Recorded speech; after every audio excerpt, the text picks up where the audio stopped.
Sorry বলবে, সে ক্ষমা চাইবে এবং সে রাজসাক্ষী হবে এখানে। এর কি সাকিবের ইচ্ছা ছিল রাজসাক্ষী হওয়ার?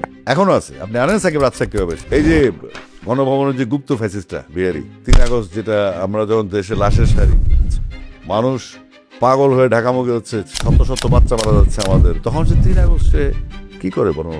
সে বিহারি যে বর্তমানে বিসিবি দখল করে আছে, সে লন্ডন ছিল, সাকিবও ছিল। ও ঘড়িতে করে একটু এমন করে শুনেছি তার নাকি 100 মিটার ঘড়িও আছে।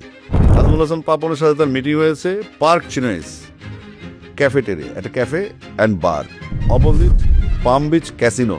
মানে ক্যাসিনো কিন্তু থাকবে, জুয়ারি তো বিসিবিতে একটা জুয়া হয়, বিপিএল থেকে শুরু করে যে কোনো পর্যায়ের ক্রিকেটে 800 থেকে 1000 কোটি টাকার জুয়া হয়, সেটা হলো মূল ইনকাম।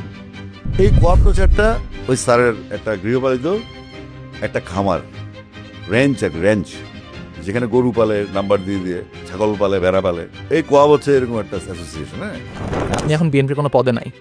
না, আমি এখন এক ধরনের বিপদ হয়ে গেছি। আপনি তাবিদ দলকে তো চেনেন, বিসিবি বাফুফে চিফ। উনি কিন্তু আওয়ামী লীগের আমলেও বাফুফের ভাইস প্রেসিডেন্ট ছিলেন। 17 বছরে বিএনপির আন্দোলন সংগ্রাম যেগুলো হয়েছে, তাদের মধ্যে এক ধরনের শীর্ষ নেতা ছিল যারা আতাত করে চলতো। এই যে বাংলাদেশে কি জামিন প্যানে রাষ্ট্রপতি শাহাবুদ্দিন সাহেব আছেন না এখনো? সবচেয়ে বড় ফেসিস কি সাকিব হয়ে গেল কি?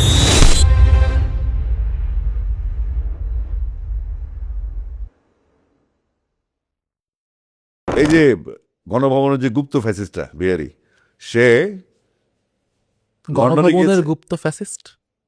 আর 3 আগস্ট যেটা আমরা যখন দেশে লাশের সারি, মানুষ পাগল হয়ে ঢাকামুখী হচ্ছে, শত শত বাচ্চা মারা যাচ্ছে আমাদের, মানুষের আর বাঁচার কোনো আকাঙ্ক্ষা নেই, দেশকে স্বাধীন করতে হবে নতুনভাবে, এই ফ্যাসিড হটাতে হবে। তখন সে 3 আগস্ট সে কি করে বলো, কি করছিল, সেই গুপ্তটার কথা বলতেছে। সে, তাকে মানুষ বিহারি বলে, অনেকে গুপ্ত বলে। আমি টোটাল একটা বিহারি গুপ্ত ফ্যাসিস্ট নামে একটা কিছু চেষ্টা করতেছি নাম দেওয়ার জন্য। নাম নিতে পারি না, আমি নাম নিতে চাই না। এই লন্ডনের খবরটা আমরা পাইলাম না কেন? এটা গোপন কেন? কারণ আমার কাছে প্রত্যক্ষদর্শীর বয়ান আছে, সে ঢাকায় এসে বয়ান দিবে। ওখানে জয়সার সাথে পাপনের ফোনে কথা হয়েছে, জয়শা আইসিসি। আইসিসির জয়সা, হ্যাঁ, ফোনে কথা হয়েছে। স্যার সেখানে ছিলেন এবং ক্ষমতায় না থাকলেও পাপনের প্রতি জয়সার অনেক সিম্প্যাথি, তাকে ভাইয়ের মতো মানে। ওই ভাইকে ধরতে উনি গেছেন লন্ডনে। সেই ভাই অ্যাসুরেন্স দিয়েছে যে ওকে, তারপরে ঢাকায় আসলেন 30 তারিখে, আইসা ভোটটা দিলেন ভাইঙে 8 তারিখে। তার মানে আওয়ামী লীগ ফিরছে। বিএনপি যেহেতু একটু লেসপেন্সার স্পোর্টসে, মিউজিকে, ড্রামা, ফিল্মে, বিএনপি এগুলো পছন্দ করে না। আর এটা আর কি খায় না মাথাতে টাইপের অ্যাটিটিউড আর কি। কিছু নেতা মন্ত্রীর, উচ্চ বিলাসী নেতা মন্ত্রী পোলাবেন, যাদের ছাদে উঠতে সিঁড়ি লাগে না, বাবার যোগ্যতায় যথেষ্ট, তারা 2 দিন ব্ল্যাক আউট করছে বিসিবিকে। রাতের লাইট বন্ধ করে, বিসিবিতে সিসি ক্যামেরা বন্ধ করে তারা সরাইছে। তো এত বড় একটা সেনা কমিটি আমাদের বিরুদ্ধে কোনো তদন্ত করে তারা কোনো কিছু পাইল না কেন? তো অর্থাৎ বিসিবিটা হচ্ছে আওয়ামী লীগের যে আজ থেকে 20-25 বছর ক্ষমতায় আসে আওয়ামী লীগ, এটা হচ্ছে প্রথম ভিত্তিপ্রস্তর স্থাপিত হইল। মাননীয় প্রধানমন্ত্রী তারেক রহমান সাহেবকে বুঝতে হবে এবং খুব দ্রুত বুঝতে হবে, সময় খুব সংক্ষিপ্ত। ওকে সামনে রেখে 4-5টা বিএনপির নেপোক্রেটস থাকবে, তো সব খেতে হবে। গাছের টোয়া খাইতে হবো, তলের টোয়া খাইতে হবো, এবং যে ওই বিচিটা, যেটা আমরা আমের বিচিটা, ওটা ফালা দেবো গাছ, ওইটাও তার লাগবে। বর্তমান ক্রীড়া প্রতিমন্ত্রী সাহেব, তার সাথে আপনার ব্যক্তিগত ভালো সম্পর্ক ছিল বলে আমরা জানি। রাজনীতিতে আপনার হাত ধরেই সে এসেছে। মন্ত্রী হওয়ার পরে তাকে আপনি শুভেচ্ছা জানাননি? সাহেব পর হয়েছে, আগে ছিল আমাদের সাবজেক্ট গোলকিপার। তার অদক্ষতার কারণে এক সিটের এমপি আরেক সিটে দিয়েছে। 3টা জামাতাকে 3টা সিট হাত ছাড়া ঢাকাতে ভাবাই যায় না। তো 3টা সিটের জন্য সে কোনো শাস্তি পায় না দল থেকে। আর তাকে আমি যখন দলে নিয়ে যাই তখন একটা ইস্যু ছিল। পরবর্তীতে সে শ্যান হয়ে গেছে, সে ডাইরেক্ট হয়ে গেছে, জানে কোন ভাইয়ের সাথে থাকতে হবে, পার্টি অফিস, আস্তে আস্তে পথ বাগানে। যার দরকার ছিল পুকুর, সে পায় গেছে সাগর। এ সমস্ত কথা বলার কোনো মানে আছে? যেমন আমার একটা ইমেজ, জিয়াপুরের ইমেজ হাত দিয়ে দিয়েছে, তারপরও সে মন্ত্রী হয়েছে। সে বলছে আমাকে ফেল করানো হয়েছে, আমি ফেল করেছি, আমি বিচার চাই। কই, ও তো নিজে ফেল করছে, বিচারই চায় না। তো এই সমস্ত হিপোক্রেটের জন্য তাকে আমি কোরআন শরীফটা দিয়েছিলাম, সে সেটা মর্মটা বুঝে নেই, দুঃখিত। এরকম কোরআন শরীফ দেয়ার মানে কতজনকে দেয়া লাগবে আর কত বেশি? আমি আমার অজু সমস্যা আছে, আমি কোরআন শরীফ ধরি না, আমি অজু করে একটা সুন্দর ব্যাগে নিয়ে হাতে কোরআন শরীফ দিয়েছি, আচ্ছা, ইংরেজি কোরআন শরীফ। এবং আমি বিশ্বাস করতাম যে হয়তো এটা তার ভিতরে প্রভাব বিস্তার করে না। করার সম্ভাবনা আছে কি মনে হয়? না, অলরেডি বাতিল। ও যত দ্রুত সম্ভব তাকে মন্ত্রী থেকে সরাইতে হবে। এটা কি করে? সারা জীবন গোল খাইছে, ওকে মেসি। সারা জীবন গোল খাইছে, আবারও গোল খাচ্ছে, আর ঠিকই জাইমারও গোল কিভাবে বানা দিল গোল দেওয়ার লেগে। তো জাইমা চেলসিতে গেছে, লেখা আছে ঢাকার একটা স্কুলের নাম, ও বলছে। তো এখন জিয়া পরিবারের ভবিষ্যৎ যদি হয় জাইমা রহমান, তাকে নিয়ে যে সে খেলাটা খেললো, মৌলানা তারেক মনোহর সাহেবের সাথে একটা কলাস করে যে বেজ্জুতিটা করলো, এটা তো শাস্তি হলো না। আমি শুধু অপেক্ষায় আছি তাকে কবে বহিষ্কার করা হবে মন্ত্রী পরিষদ থেকে, এবং পার্টির দায়িত্ব থেকে বহিষ্কার করতে হবে, কারণ তার কারণে 3টা সিট হারছে বিএনপি। তাকে টোটালি বিএনপির সাংগঠনিক কাজে লাগাইতে হবে। সে তারেক ভাইয়ের গাড়ির সামনে ঘুরবে, দৌড়াবে। রাস্তাঘাট পরিষ্কার করবে, দৌড়াবে, এটাই তার ভালোবাসা। বিএনপির একজন সমর্থক হয়ে জাতীয়তাবাদী রাজনীতি আপনার শিরায় শিরায় আপনি বললেন, তাহলে বিএনপি থেকে রিজাইন করার কারণটা কি? বিএনপি তো আসলে একটা পার্টি হতে পারে না, এটা ক্লাবের মতো আছে এখনো। তাদের রাজনৈতিক ইনফ্রাস্ট্রাকচার ডেভেলপ করতে পারেনি। কারণ আপনারা নিশ্চয়ই খেয়াল করবেন যে 17 বছরে বিএনপির আন্দোলন সংগ্রাম যেগুলো হয়েছে, তাদের মধ্যে এক ধরনের শীর্ষ নেতা ছিল যারা আতাত করে চলতো, এবং এই আতাতের কারণে কিন্তু বিএনপির আন্দোলনগুলো সফল হতো না। কারণ আগে ইনফরমেশন চলে যেত, কেউ কেউ স্বেচ্ছায় জেলে ঢুকে যেত, পরবর্তীতে বলবো যে আমরা কারা নির্যাতিত। তো এই নাটকগুলো আমি দেখেছি, কারণ বেগম জিয়ার সাথে আমার ডিসকাশন হতো রেগুলারলি, এবং তিনি আমাকে বলেছেন তুমি গান গাও, ওরা আন্দোলন সংগ্রাম করবে, কারণ তারা বেনিফিশিয়ারি পার্টির কাছ থেকে। তো তখনই আমি বুঝলাম যে আসলে আমার যেটা করা উচিত, দলকে নিউট্রালি সাপোর্ট দেওয়া উচিত। যে সবচাইতে সফল মন্ত্রীকে আর সবচাইতে ব্যর্থ মন্ত্রীকে, কারণ আমি তো সকল মন্ত্রী কারো দেখি না, একজনও নেই।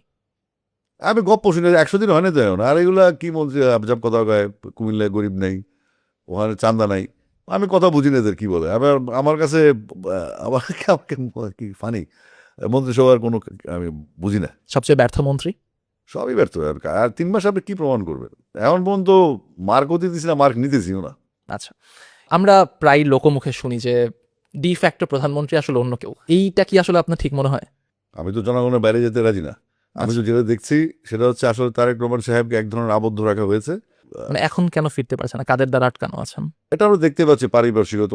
উনি কথা বলার সময় প্রেসক্রাইব করছে আরেকজন, বা ওনার যেই মন্ত্রী পরিষদ আছে তারা বেগম জিয়া এবং শহীদ জিয়াকে রাবার স্ট্যাম্প বানাই ফেলছে, পাসপোর্ট সাইজ ছবি। এখন তারেক রহমানের এই চাটুকারিতে তারা ব্যস্ত আছে।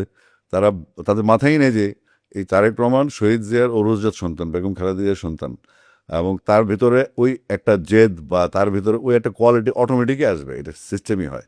কিন্তু ওনার আশেপাশে যে লোকগুলা বা বড় বড় মন্ত্রী নেতা, এদের সাথে বিএনপির কোনো আসলে তাদের কোনো কারিশমা বিএনপি এখানে নাই। বেশিরভাগ শিল্পীকেই আমরা আসলে ফ্যাসিস্টদের দিকে ঝুঁকে যেতে দেখেছি, এটার কারণ কি? তারা কেন বিএনপির প্রতি আকৃষ্ট হয় না? আকৃষ্ট হবেই বা কেন? তাদেরকে আকৃষ্ট করার মতো তো কিছু দেওয়া হয়নি। একটা প্রোগ্রাম থাকতে হবে যে আমরা এই যে তেল দেওয়া শুরু হবে, শহীদ জিয়ার এই রেপ্লিকা আসবে একটা, দাঁড়াবে বেগম জিয়ার রেপ্লিকা আসবে, দাঁড়াবে তারেক রহমানের রেপ্লিকা আসবে, দাঁড়াবে। এই পামের রাজনীতি চলে।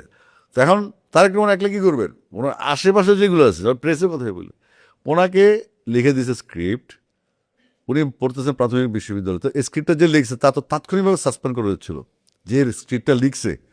কারণ উনি তো পড়বেন, লিখিত বক্তব্য যেহেতু পড়বেন, তাহলে ওনাকে কেন মিস ইনফরমেশন দেওয়া হলো বা ভুল লেখা হলো, এটা কেন ফিল্টার করা হলো না? তো আমি আশা করি, আসলে আমি আশাহত মানুষ না। আর জিয়া পরিবারের অগাধ আস্তে আছে, তেল দেওয়ার জন্য না। তেল দেওয়ার লোক আমি না, আমার না, আমি ট্রেনের চাক্কা, আমার হাওয়াও নেই, সুযোগই নেই, ট্রেনের চাক্কায় হাওয়া দেওয়া যায় না। তো আমি যেটা চাই, বিএনপি ইমপ্রুভ করুক, বিএনপি জনগণের দল হোক, সাধারণ মহিলা ভোটার, সাধারণ কৃষক, শ্রমিক, মজুর যারা আছে তারা বিএনপিকে ভালোবাসে, ডিউ টু জিয়া রহমান সাহেব, ওনার বিরোচিত ভূমিকা, ওনার বিরোচিত সাংগঠনিক 3.5 বছর বাংলাদেশকে একটা সবুজ বিপ্লব উনি আনছেন। এই যে গার্মেন্টস আজকে বলেন, প্রবাসী রেমিটেন্স বলেন, এই যে অ্যাওয়ার্ডগুলো হচ্ছে 21 পদক, 16 ডিসেম্বর বাংলায়, সবই তো জিয়া রহমান সাহেব করা।